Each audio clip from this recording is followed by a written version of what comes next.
কৃষ্ণচূড়া সবুজ ডালে পাতার আড়ালে উকি দিচ্ছে গ্রীষ্মের প্রখর তাপেও। এত ব্যস্ততা এর মাঝেও একটু জিরিয়ে নেবার বেলায় তা চেয়ে চেয়ে দেখছেন নগরবাসী। চোখ জুড়ে শুধুই মুগ্ধতা, যেন পুরো বছর পর প্রেমিকাকে চোখ ভরে দেখা।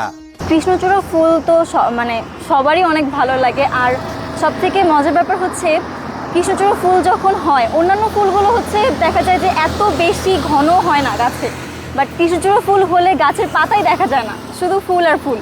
এখানে আমরা কৃষ্ণচূড়া দেখতেছি। আমরা যখন উপরে 6 তলায় ক্লাস করি, ক্লাসটা শেষ করে প্রচণ্ড একটা মানসিক অশান্তি থাকে, এই সময় যখন আমরা ফুল দেখি আমাদের অবশ্যই ভালো লাগে। আমার কাছে মনে হয় যে এই প্রচণ্ড গরমে একমাত্র স্বস্তির নিঃশ্বাসে আমরা দেখি এই ফুলটা দেখে আমাদের বর্তমানে ক্যাম্পাসে আর কি। কৃষ্ণচূড়া সহ অন্যান্য ফুলের গাছ রয়েছে এখানে, সৌন্দর্য বৃদ্ধি করতেছে আর ছায়াও অনেক বেড়েছে। এই যে গাছগাছালির পরিমাণ যা ছিল অনেক বেড়েছে ইদানিং। মলচত্বর কিন্তু আগের সৌন্দর্য অবশ্যই ফিরে পাইতেছে।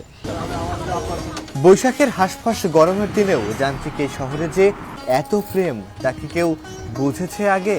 শহর, বন্দর, গ্রাম সবখানেই ঘাড় বাঁকিয়ে গাছপালার অভিমান, যেন বলতে চাচ্ছে এত প্রেম, এত মুগ্ধতা, তবে কেন কাটা হচ্ছে নির্বিচারে? ফুল দেখতে হলে তো গাছ লাগানোর কোনো বিকল্পই নাই, কারণ গাছ ছাড়া আমরা কিভাবে ফুল দেখবো, এটা তো অসম্ভব।